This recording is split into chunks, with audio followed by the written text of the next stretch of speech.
오늘 우리에게 주신 하나님 말씀은 구약성경 잠언 1장 1절부터 7절까지입니다.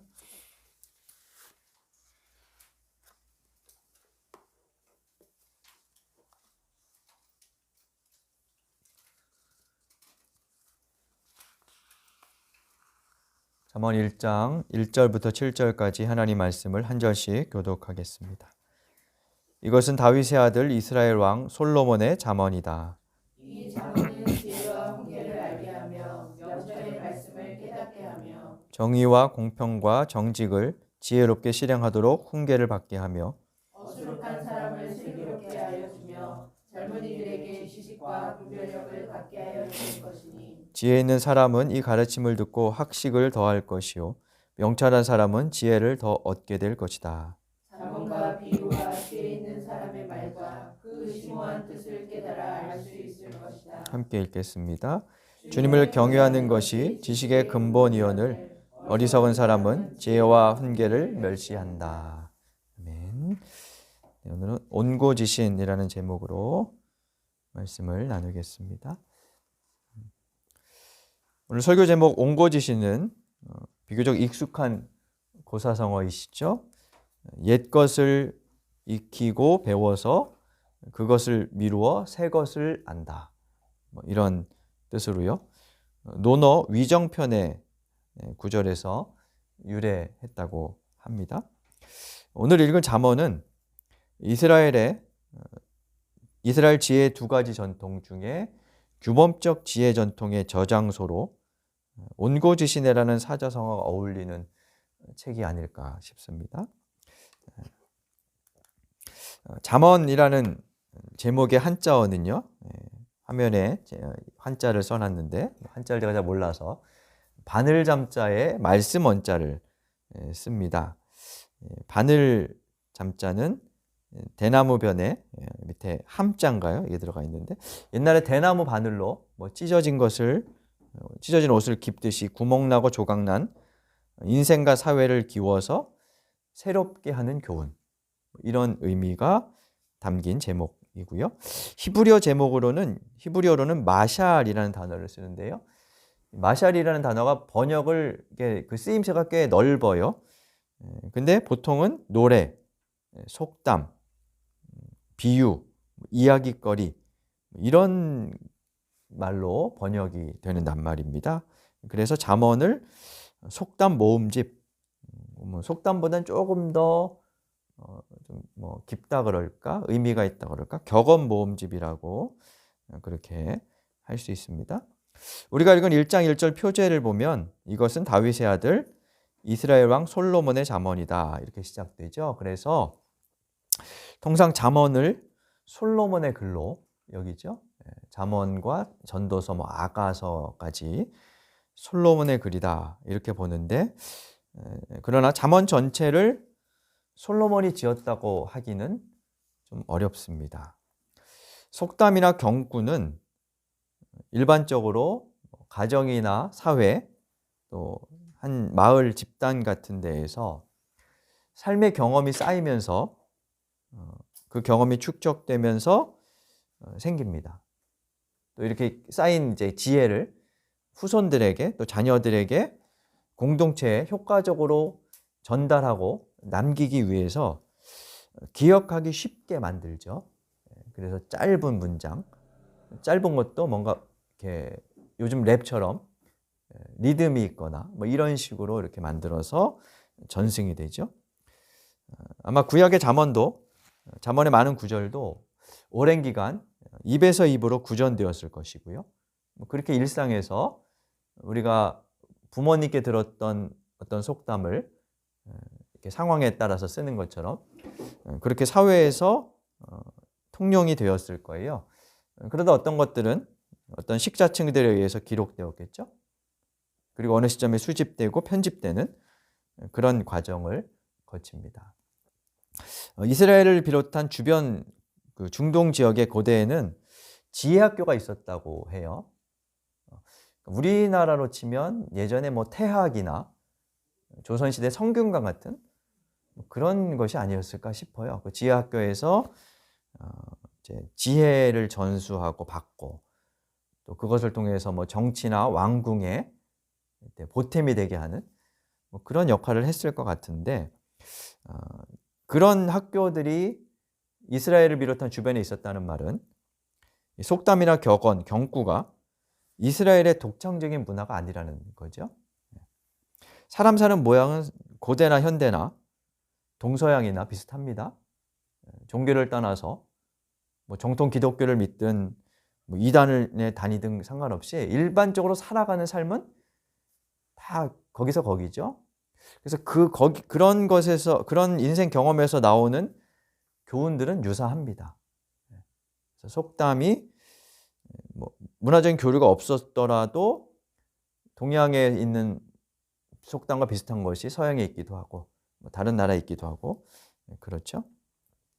그렇게 같은 인생 경험에서 유사한 교훈이 담긴 속담들이 만들어지는 것이고요. 또 그게 이제 문화적인 교류가 있을 때 더 활발하게 발전되죠. 이스라엘 역사상 가장 국제교육이 활발했던 시기는 솔로몬 때였는데요. 솔로몬은 이집트를 비롯한 주변국들과 정략 결혼을 꽤 많이 맺었어요.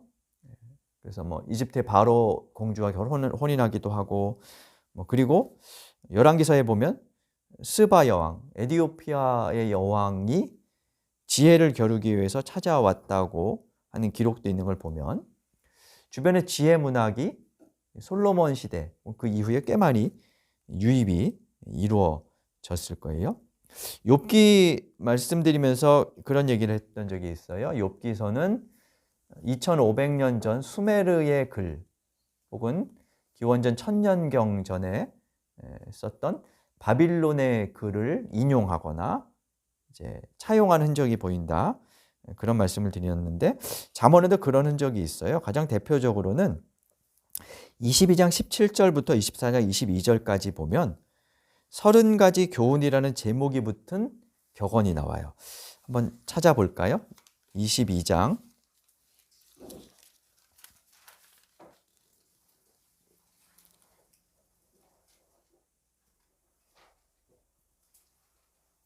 22장을 시작하는 표제를 보면 훈계의 가치, 30가지 교훈 이렇게 돼 있죠.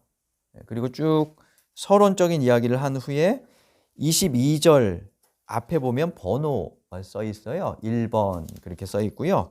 이 번호가 어디까지 이어지냐 하면 24장 22절까지 30개, 30으로 딱 끝나요.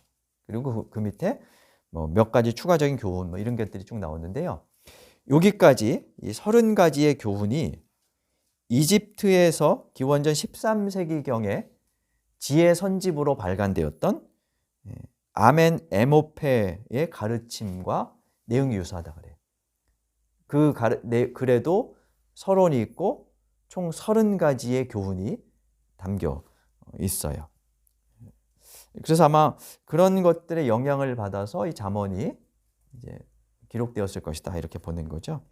잠언뿐만 아니라 구약에는 창조 이야기, 유월절 풍습, 레위기 제사제도, 신명기 법전 등 당시 주변 문화나 문헌의 유입, 또 차용의 흔적이 꽤 많습니다. 이 점은 신약도 마찬가지예요. 신약에 보면 바울이 그리스도인으로서 살아야 할 선한 삶의 덕목에 대해서 쭉 얘기하잖아요. 근데 그 선한 삶의 덕목들이 뭐 독특한 게 아닙니다. 그 당시에 그리스 로마 문화에서 일반적으로 올바른 사람은 이런 걸 추구해야 돼라고 여겨지던 그런 것들이에요. 그러니까 그런 이제 문화와 어떤 내용들이 유입되면서 성서 또 이스라엘의 그 문화들이 생성되고 발전되었다는 거죠. 그렇다고 무조건 가져다 쓴 건 아니고요. 이스라엘 신앙 내에서 이게 해석되면서 재창조되죠. 그러니까 창조적으로 인용했다. 이렇게 볼 수 있고요. 잠언도 그런 과정을 거칩니다. 그래서 이스라엘 내부에서 발생된 속담이나 주변에서 유입된 경구들을 수집해서 엮은 책이라고 할 수 있고요. 언제 편집되었을까? 대체로 학자들은 10장부터 29장까지, 그러니까 뒷부분은 이스라엘이 멸망되기 전에 포로기 이전에 편집되었을 것이다 라고 생각하고 1장부터 9장은 포로기 이후에 만들어졌을 것이다 이렇게 추정을 해요. 뒤에 게 왜 더 늦게 그러니까 앞에 게 더 늦게 만들어진 거잖아요. 그러니까 속담들을 쭉 모아서 뭐 만들어진 어떤 선지 같은 게 있었고 포로기 후에 이스라엘의 하나님 경외 신앙이 더 발전하는데 그 하나님 경외 신앙을 바탕으로 이 잠언 전체를 해석하도록 하는 관점에서 1장부터 9장까지가 덧붙여졌다 이렇게 보죠. 그래서 장별로 이 잠언의 내용을 정리해 보면 우리가 읽은 부분 1장 1절부터 7절까지는 서론이고요. 기록에 왜 이 책을 쓰는지, 이 책을 읽으면 어떤 유익이 있는지 뭐 이걸 설명하고요. 그리고 1장 8절부터 9장까지는 지혜 담론집이라고 말할 수 있는데 이거는 우리가 지난주에 읽어보신 대목에 보면 부모가 자녀를 앞에 앉혀놓고 훈계하는 형식이거나 아니면 지혜가 사람처럼 의인화돼서 거리나 광장에서 사람들에게 연설하는 형식으로 되어 있어요. 그래서 문장이 길죠. 연설문이니까. 그러니까 뭐 설교체라고 그렇게 볼 수 있죠. 거리에서 하는 설교문처럼 1장부터 9장까지가 꾸며져 있는 건데요. 이 부분의 시작과 끝은 잠언 전체의 핵심 사상인 여호와 경외를 강조해요. 그래서 우리가 읽었던 1장 7절에도 보면 주님을 경외하는 것이 지식의 근본이오늘 어리석은 사람은 지혜와 훈계를 멸시한다. 이렇게 돼 있고요.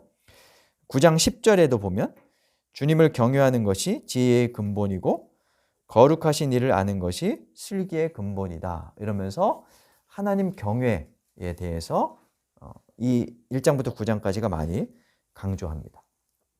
바꿔 말하면 이런 거죠. 잠언의 내용은 사람살이의 보편적인 내용, 그냥 통상 알 수 있는 또 알아야 할 삶의 지혜를 다룹니다. 그러나 이스라엘 민족은 특별한 신앙인 여호와 경외로 그 전체를 이해하도록 묶는 거죠. 그래서 왜 이런 경구를 지키며 살아야 하느냐? 이것을 설명하고 있다고 할 수 있어요. 그리고 10장부터 29장까지는 격언 모음이고요. 몇 군데 편집 흔적을 볼 수 있습니다. 그냥 한 군데만 제가 읽어드릴게요. 25장 1절에 보면 이렇게 나와 있어요. 이것도 솔로몬의 잠언으로 유다왕 히스기야의 신하들이 편집한 것이다. 이렇게 돼 있어요. 솔로몬의 잠언인데 언제 편집이 됐냐? 히스기야 때. 그럼 그 기간이 어느 정도 차이가 나는지를 알아야 되겠죠. 히스기야는 언제적 사람일까요? 사실 우리가 이걸 알기는 쉽지가 않아서 히스기야는 대략 솔로몬보다 한 200년쯤 후에 이스라엘의 왕이었어요. 그러니까 200년 후까지도 잠언의 수집과 편집 작업이 이루어졌다는 그런 의미겠죠. 그런 식으로 긴 역사 동안 이 글들이 모아지면서 만들어졌다는 거고요.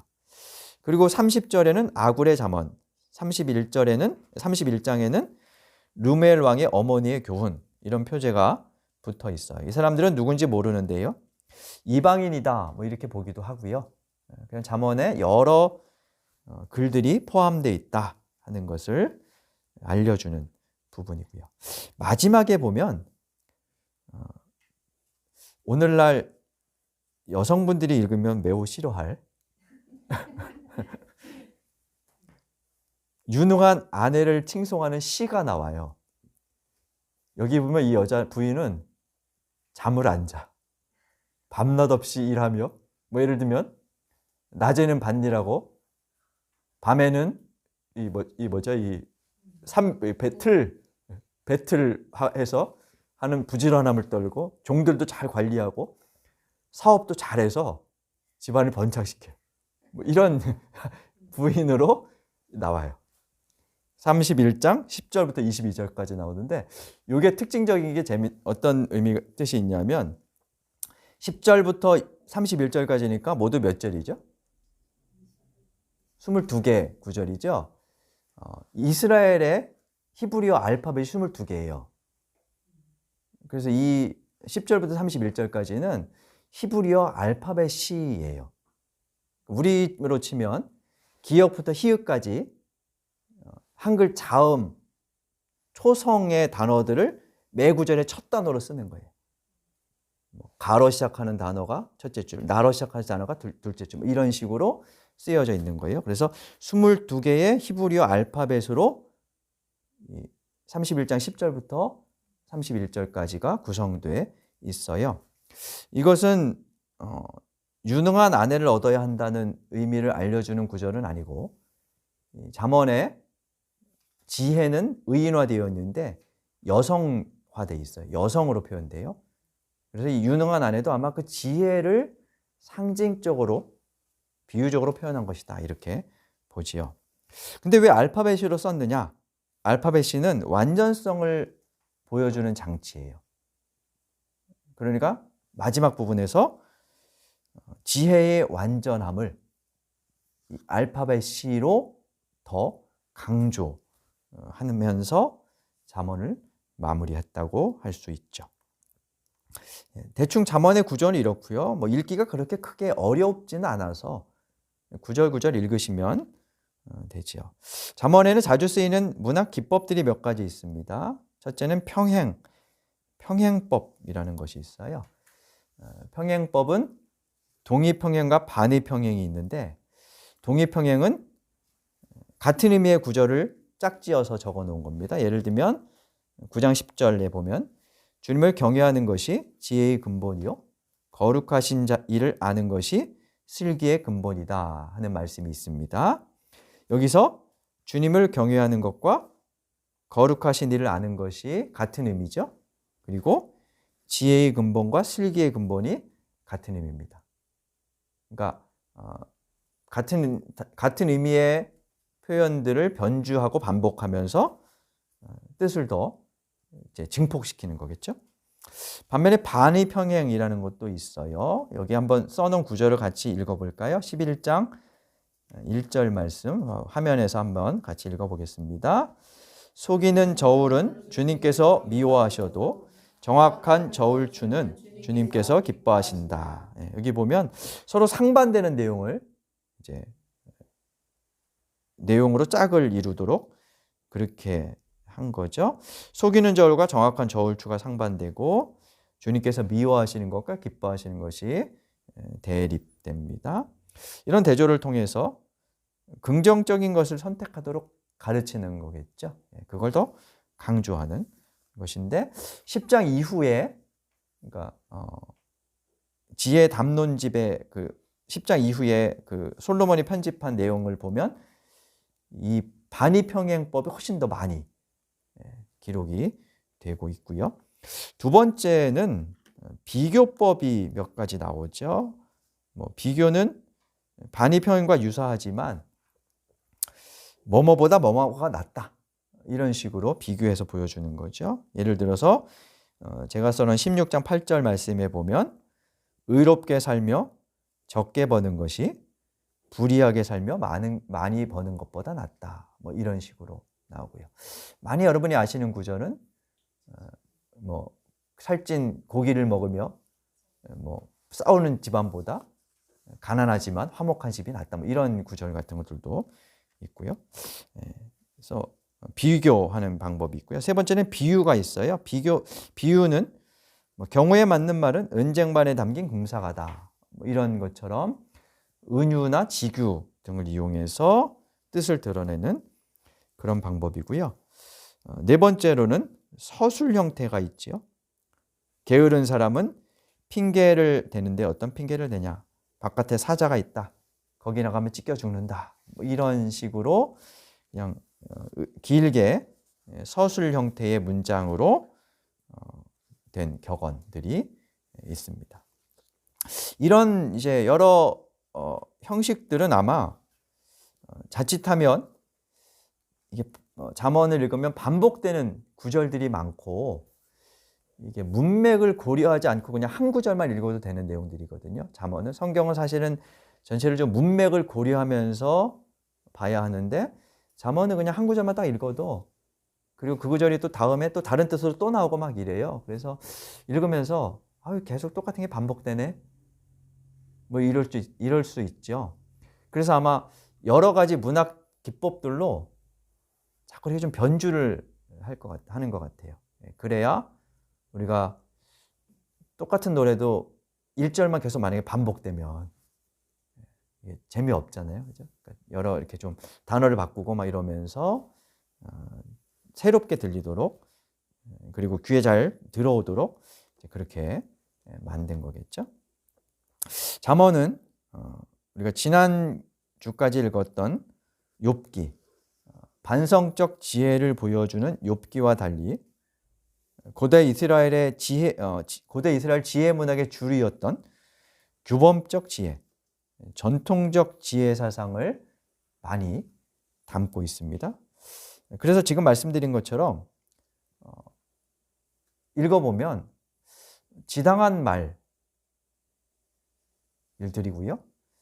그 지당한 말들을 되게 진지하게 하고 있는 듯한 느낌을 받습니다. 더욱이 이스라엘 신앙에서 중요했던 언약 개념이라든지 다윗 언약이라든지 혹은 성전 개념이라든지 이런 것들이 잠언에 나오지 않고요. 이렇게 살아라, 뭐 저렇게 살지 마라 하는 것들은 인과응보 사상을 반영하는 그런 지침들이지요. 그래서 당연한 말이라고 우리가 이렇게 치부해 버릴 수도 있고 또 반면에는 이렇게 살면 성공하고 저렇게 살면 실패해 뭐 이런 내용들이 담겨 있기 때문에 인생 성공 지침서 정도로 생각을 하기도 합니다. 그래서 학생들에게 많이 잠언의 한 구절을 강조하죠. 하나님을 경외하는 것이 지혜의 근본이다. 거기서 생각하는 그 지혜는 뭘까요? 영어 수학 잘하는 지혜. 그죠?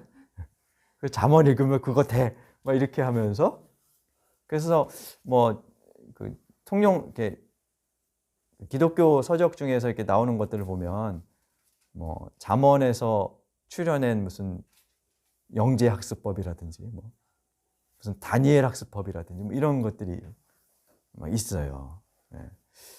이게 실용서 정도로 이제 생각을 하는 거죠. 그래서 이거 열심히 읽고 암기하면 지혜가 생겨서 공부 잘하고 인생 성공할 것이다. 뭐 이런 기대를 갖게 합니다. 근데 잠언뿐만 아니라 성서 자체를 그렇게 접근하면 오용할 가능성이 매우 커지고요. 성경을 도구화하게 되죠. 그래서 이제는 옛것을 익혀서 새 길로 나아간다는 옹고지신의 마음으로 잠언을 다시 살펴볼 필요가 있어요. 방금 전에 제가 잠언에는 이스라엘 민족이 중요하게 여겼던 언약 사상이나 성전 개념이 나오지 않는다고 말씀을 드렸습니다. 성전 개념이 나오지 않는다고 해서 예배 자체를 무시하는 건 아닙니다. 잠언에는 성막이나 성전에서 드리는 제사는 나오지 않지만 거기에 초점을 둔 게 아니고 가정이나 시장, 광장 등 우리가 살아가는 일상, 사회 곳곳에서 그 예배의 삶이 어떻게 확대될 수 있는가, 어떻게 삶의 문제로 이것이 적용될 수 있는가를 다룬다고 할 수 있습니다.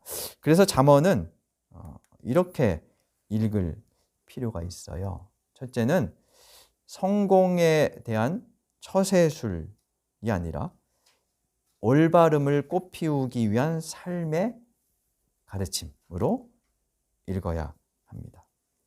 잠언에는 이런 내용들이 있습니다. 사람과 사람 사이에 오가야 하는 다정한 언어 생활들이 나오고요. 또 그것뿐만 아니라 가난한 사람을 억압하는 것은 그를 지으신 분을 모욕하는 것이다 라고 하는 인권 문제까지 다룹니다. 또한 바른 저울을 사용하라는 경제 정의로부터 시작해서 정의는 나라를 높인다 라는 사회 정의의 문제까지 폭넓게 우리 삶의 문제를 다룹니다. 이것은 잠언을 성공을 위한 처세 목록집이 아니라 개인과 사회의 올바름을 꽃피우는 삶을 위한 신앙적 가치가 담긴 책으로 받아야 한다는 의미입니다. 그리고 더 나아가서 우리의 신앙이 개인의 행복을, 잠언을 읽고 내 개인의 성공과 행복을 추구하는 그런 목적의 자기 중심성을 넘어서서 하나님 중심의 보편적 가치를 목적으로 확장되어야 한다는 것을 보여주죠. 그래서 두 번째로 잠언을 읽을 때는 기계적으로 암기하고 적용할 것이 아니라 이 책을 통해서 상황을 고려하는 지혜를 배울 필요가 있어요. 삶의 구체적인 현실 속에 들어가면 기계적인 적용으로는 통용되지 않는 상황들이 굉장히 많이 있기 때문이죠. 그리고 잠언과 같은 속담이나 격언 자체가 모든 시대에 맞는 절대 불변의 진리는 아닙니다. 속담이 생길 때는 특정한 상황이나 문맥이 있어요. 어떤 상황에서 이런 속담이나 이런 경구가 나오는 거죠. 그래서 어느 한 구절이 모든 상황을 다 포괄하여 설명해 주진 않습니다.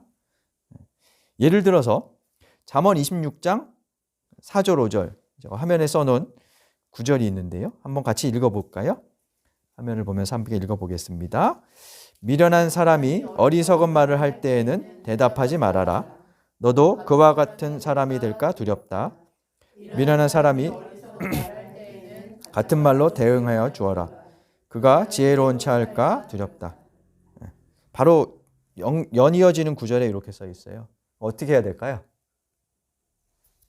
미련한 사람이 어리석은 말을 할 때 하나는 대답하지 말라 그러고 하나는 같은 말로 대응하라 그러고 이거를 판단하는 것이 지혜인 거죠. 그러니까 잠언을 기계적으로 암기하고 적용해서 자동적으로 나오는 결과물을 주문처럼 받아들이지 말라는 그런 뜻입니다. 서로 상반되는 내용이 나란히 있다는 것은 때에 따라 지혜롭게 분별하고 판단하여 적용하라는 그런 거죠. 그래서 무조건 개별 구절을 단정적으로 받아들이는 성급한 일반화의 오류를 범하거나 문자적인 적용을 하면은 안 돼요. 그래서 5절까지 우리가 26장 5절을 읽었는데 바로 뒤에 7절에 보면 이런 말씀이 있어요. 미련한 자의 입에 담은 잠언은 저는 사람의 다리처럼 힘이 없다. 무슨 뜻일까요? 아무리 경구를 많이 외우고 있어도 이걸 분별하고 때에 맞게 적용하지 못하면 다리에 힘이 없어서 걷지 못하는 것처럼 쓸모가 없다. 이런 뜻이죠. 단순히 암기를 많이 한다고 해서 지혜로운 것이 아니라 그 속담의 의미를 파악하여 시의적절하게 사용하고 적용할 줄 아는 사람이 지혜롭다는 거죠. 어떤 충고를 따를지는 상황에 따라 달라지고 지혜로운 사람이라면 매 순간 어느 쪽을 선택해야 하는지 숙고하며 분별하게 될 것입니다. 기계적으로 순종하는 것이 우리에게 매우 익숙하다 보니까 교회를 오래 다니고 성경을 많이 읽어도 생각이나 신앙이 성숙하기가 어려워요. 마마보이의 전형적인 특징. 매 건마다 물어보잖아요. 부모한테. 40, 50 됐는데 여러분 그렇게 물어본다고 생각해 보십시오. 근데 신앙인들 중에 그런 사람들이 참 많죠. 몇십 년 됐는데 그냥 스스로 선택하고 판단하며 살아가도 되는데 매번 목사한테 답을 들어야 하거나 성경의 어떤 구절에서 딱 맞는 어떤 답을 찾아야 하거나 이런 식으로 생각을 해요. 왜 그러냐 하면 그냥 문자만 읽고 성경과 대화를 하지 않아서 그래요. 어떤 사람을 만나서 앉아 있다고 해서 그 사람을 아는 게 아니잖아요. 그죠? 대화하면서 그의 마음을 읽고 이래야 이해력이 깊어지고, 그러면 그다음부터는 대화하지 않아도 그 사람의 어떤 마음을 읽으면서 분별하는 거죠. 그러니까 신앙도 그렇게 돼야 돼요. 우리 오늘 읽었던 서론인 1장 1절부터 7절에 보면 잠언은 지혜와 훈계, 명철의 말씀을 알고 깨닫게 하여 지식과 분별력을 갖게 한다고 합니다.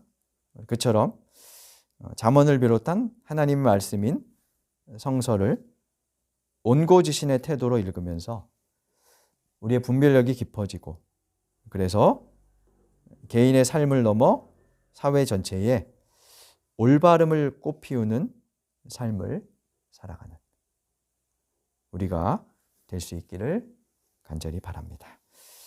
우리 말씀에 주신 말씀을 생각하며 다짐의 기도 드리겠습니다.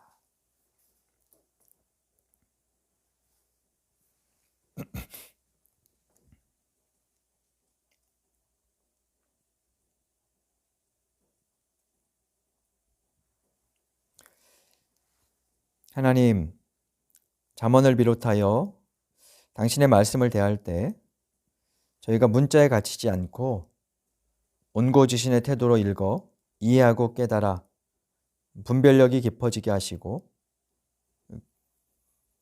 그를 통하여 일상에서 올바름을 꽃피우는 삶을 살아가게 하여 주옵소서. 예수님 이름으로 기도드립니다. 아멘.